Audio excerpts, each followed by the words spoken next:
Tanggal 7 Juni tahun 1944. Aku menulis di hadirat Yesus Guruku. Ia di sini untukku, sepenuhnya untukku. Ia telah kembali. Setelah sekian lama, sepenuhnya untukku. Engkau akan mengatakan, bagaimana mungkin? Engkau telah mendengarkan dan melihat selama hampir sebulan dan kau katakan bahwa ia bersamamu setelah sekian lama. Aku akan menjawab sekali lagi dengan mengatakan apa yang telah aku katakan kepadamu beberapa kali baik secara lisan maupun tulisan. Ada perbedaan antara melihat dan mendengarkan. Dan lebih dari itu ada perbedaan antara melihat dan mendengarkan untuk orang lain, dan melihat dan mendengarkan sepenuhnya untuk diriku sendiri, secara eksklusif untukku sendiri. Dalam kasus pertama aku adalah seorang penonton dan aku mengulang apa yang aku lihat dan dengar. Tetapi jika itu memberiku sukacita karena selalu ada hal-hal yang mendatangkan sukacita besar, adalah benar juga bahwa itu dapat dikatakan suatu sukacita lahiriah. Kata itu merupakan suatu istilah yang buruk dari apa yang aku rasakan dengan begitu nyata. Akan tetapi aku tak dapat menemukan kata yang lebih tepat. Ringkasnya, bayangkan bahwa sukacitaku adalah seperti sukacita orang yang membaca sebuah buku yang menarik atau melihat suatu pemandangan yang indah. Orang tersentuh hatinya, menikmatinya, mengagumi keharmonisannya dan berpikir, betapa menyenangkan berada di tempat orang ini. Sebaliknya, dalam kasus kedua, yakni, ketika aku mendengarkan dan melihat untuk diriku sendiri, maka akulah orang itu. Perkataan yang aku dengarkan adalah untukku. Orang yang aku lihat adalah untukku. Adalah ia dan aku, Maria dan aku, Yohanes dan aku. Hidup, nyata, sungguh, saling berdekatan satu sama lain. Bukan berada di hadapanku, seolah aku sedang menonton sebuah film yang dipertunjukkan, melainkan di samping tempat tidurku, atau bergerak dalam kamarku, atau bersandar pada perabotan, atau duduk, atau berdiri, seperti orang yang sungguh hidup, sebagai tamu-tamuku, yang sangat berbeda dari sebuah penglihatan atas nama semua orang. Singkat kata semua yang adalah milikku.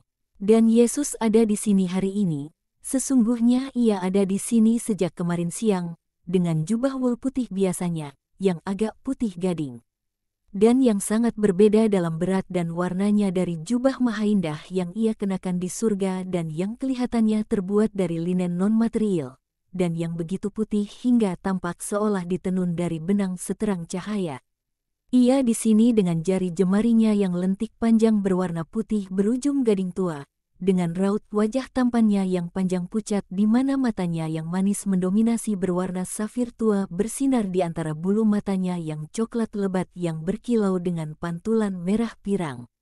Ia di sini dengan rambut panjangnya yang halus, yang tampak lebih merah pirang terang apabila terpapar cahaya dan tampak lebih gelap di tempat-tempat teduh.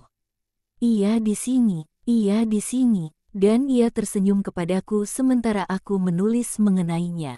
Seperti yang biasa ia lakukan di Via Regio, dan seperti ia berhenti melakukannya sejak dari Pekan Suci, menyebabkan segala kesedihan yang nyaris menjadi demam keputusasaan. Ketika di samping duka jauh darinya, aku juga kehilangan kenyamanan hidup di mana setidaknya aku telah melihatnya dan aku dapat mengatakan.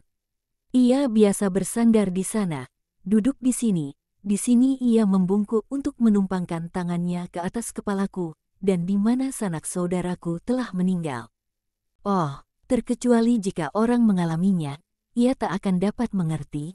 Ini bukanlah masalah berpura-pura memiliki semuanya itu. Kita sungguh tahu benar bahwa itu adalah rahmat yang cuma-cuma dan bahwa kita tak layak mendapatkannya, pun kita tak dapat mengharapkannya terus berlangsung apabila rahmat dianugerahkan kepada kita.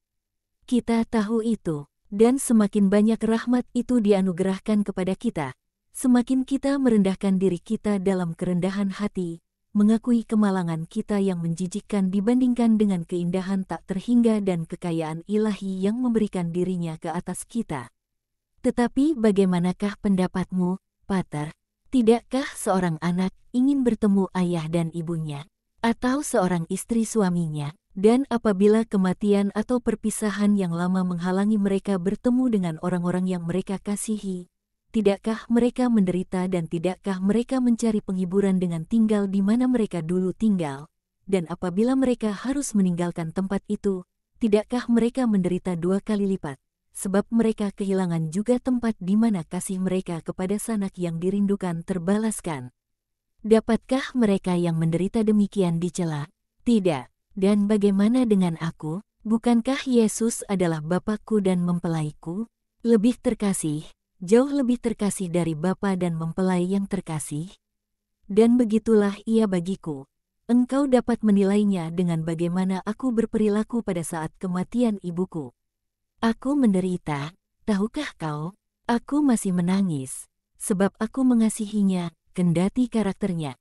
Tetapi tahukah kau bagaimana aku mengatasi saat sulit tersebut? Yesus ada di sana, dan ia lebih kukasihi dari ibuku. Bolehkah aku katakan sesuatu kepadamu? Aku menderita dan aku lebih menderita sekarang karena kematian ibuku, yang terjadi 8 bulan lalu, dibandingkan aku menderita saat itu. Sebab selama 2 bulan terakhir ini aku tanpa Yesus untukku dan tanpa Maria untukku, dan juga sekarang, apabila mereka meninggalkanku untuk sesaat, aku merasakan lebih dari sebelumnya kepiluan menjadi seorang yatim piatu yang sakit dan aku jatuh lagi ke dalam duka pilu manusia di hari-hari yang keji itu. Aku tengah menulis sementara Yesus memandangku dan karenanya aku tak melebih-lebihkan atau menyelewengkan suatu pun. Bagaimanapun juga itu bukanlah kebiasaanku, dan andaikan ya, akan mustahil bertahan berlaku demikian sementara ia memandangiku. Aku menuliskan hal ini di sini, di mana bukanlah kebiasaanku melakukannya, sebab sehubungan dengan penglihatan-penglihatan Maria aku tidak pernah menyisipkan egoku yang malang, sebab aku sudah tahu bahwa aku harus terus menggambarkan kemuliaannya. Bukankah keibuannya adalah sebuah mahkota kemuliaan setiap saat? Aku sakit parah dan merupakan beban bagiku untuk menulis.